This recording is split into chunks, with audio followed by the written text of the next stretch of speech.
بسم اللہ الرحمن الرحیم۔ السلام علیکم ناظرین، آج کی اس ویڈیو میں ہم بات کریں گے حضرت عیسیٰ علیہ السلام کے ایک معجزے کی کہ کیسے ایک مرا ہوا غیر مسلم زندہ ہوا اور کلمہ پڑھ کے مسلمان ہوا۔ بنی اسرائیل میں ایک شخص تھا جس کی بیوی نہایت حسین تھی، جس پر وہ اسرائیلی فدا تھا۔ چنانچہ جب اس عورت کا انتقال ہو گیا تو اس اسرائیلی کو بڑا دکھ ہوا اور ایک مدت تک وہ اس عورت کی قبر پر بیٹھا روتا رہا۔ اتفاقاً حضرت عیسیٰ علیہ السلام کا ادھر سے گزر ہوا تو انہوں نے اس اسرائیلی کو پریشان حال دیکھ کر اس کا سبب معلوم کیا۔ جب اسرائیلی نے اپنا واقعہ بیان کیا تو حضرت عیسیٰ علیہ السلام نے دریافت فرمایا، کیا تو چاہتا ہے کہ میں اس کو تیرے لیے زندہ کر دوں؟ اس نے عرض کیا کہ ہاں حضور، یہی میں چاہتا ہوں۔ چنانچہ جب حضرت عیسیٰ علیہ السلام نے اس قبر کے مردہ کو آواز دی تو قبر سے ایک حبشی غلام، جس کی ناک کے، آنکھوں اور جسم کے دوسرے سوراخوں سے آگ کی لپیٹیں اٹھ رہی تھی، حضرت عیسیٰ علیہ السلام کو دیکھتے ہی غلام نے کلمہ پڑھا کہ لا الہ الا اللہ عیسیٰ روح اللہ۔ اسرائیلی نے یہ دیکھ کر عرض کیا، حضور مجھ سے غلطی ہو گئی، میری بیوی کی قبر تو دوسری ہے۔ یہ سن کر حضرت عیسیٰ علیہ السلام نے حبشی کو حکم دیا کہ تم اپنی قبر میں واپس ہو جاؤ۔ چنانچہ وہ مردہ ہو کر گر گیا اور اس کی قبر کو مٹی سے چھپا دیا گیا۔ پھر حضرت عیسیٰ علیہ السلام نے اس دوسری قبر کی جانب توجہ فرمائی اور حکم دیا کہ اے صاحب قبر، اللہ کے حکم سے زندہ ہو جا۔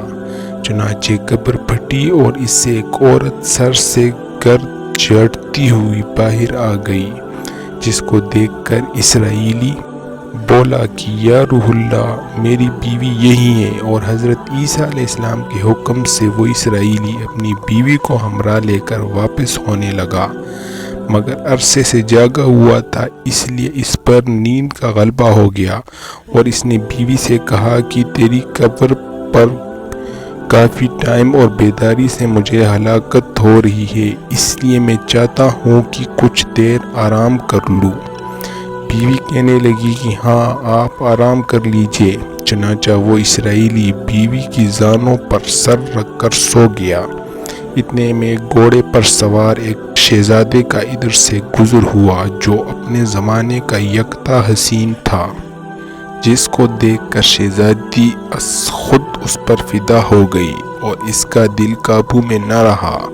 اس نے شوہر کا سر زانوں سے نیچے رکھا اور فرط محبت اور غلبہ عشق سے مجبور ہو کر شہزادے کے سامنے جا کھڑی ہوئی۔ ادھر جیسے ہی شہزادے کی نظر اس پر پڑی، وہ بھی اس کو دیکھ کر اس پر فدا ہو گیا اور عورت کی خواہش پر اس کو اپنے گھوڑے پر بٹھا کر لے گیا۔ چنانچہ اس کے شوہر نے بیدار ہو کر جب اپنی بیوی کو نہ پایا تو نہایت پریشان ہوا اور اس کے ملنے کی تدبیر سوچنے لگا۔ سوچتے سوچتے آخر اس کے نشان قدم پر چل کر اپنی بیوی کو تلاش کر لیا، جو شہزادے کے پاس پہنچ چکی تھی۔ اس کو دیکھ کر اسرائیلی نے شہزادے سے عرض کیا کہ یہ میری بیوی ہے، آپ اس کو چھوڑ دیجئے۔ ابھی شہزادہ کچھ کہنے بھی نہ پایا تھا کہ اس عورت نے کہا، میں تیری بیوی نہیں بلکہ شہزادے کی لونڈی ہوں۔ یہ سن کر شہزادہ اسرائیلی سے کہنے لگا، کیا مجھ سے میری لونڈی کو لینا چاہتا ہے؟ اس نے کہا، خدا کی قسم، یہ میری بیوی ہے جس کو میرے سردار حضرت عیسیٰ علیہ السلام نے مرنے کے بعد میرے لیے زندہ کیا ہے۔ ابھی یہ گفتگو ہو رہی تھی کہ اتفاقاً حضرت عیسیٰ علیہ السلام بھی وہاں تشریف لے آئے، جن کو دیکھ کر اسرائیلی کہنے لگا، یا روح اللہ، کیا یہ میری وہ بیوی نہیں ہے جس کو آپ نے میرے لیے زندہ کیا ہے؟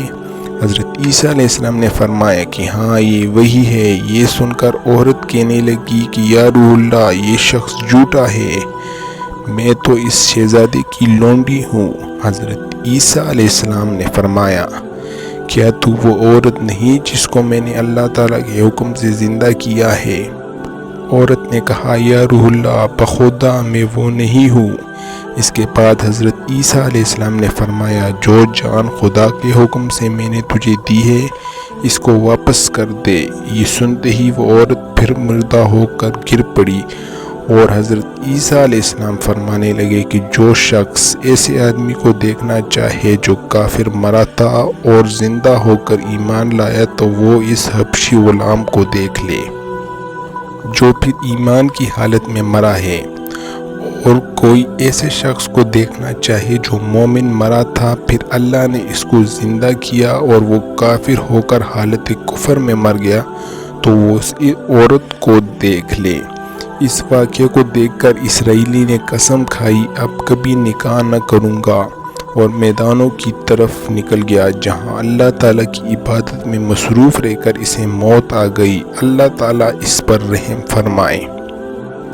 اس واقعے سے ہمیں یہ سبق ملا کہ نبی اور رسول کے اقرار اور انکار کا نتیجہ اس حکایت سے ظاہر ہوتا ہے، اور سبق ملتا ہے کہ کامیابی اپنے نبی صلی اللہ علیہ وآلہ وسلم کی اطاعت اور محبت سے ہی مل سکتی ہے۔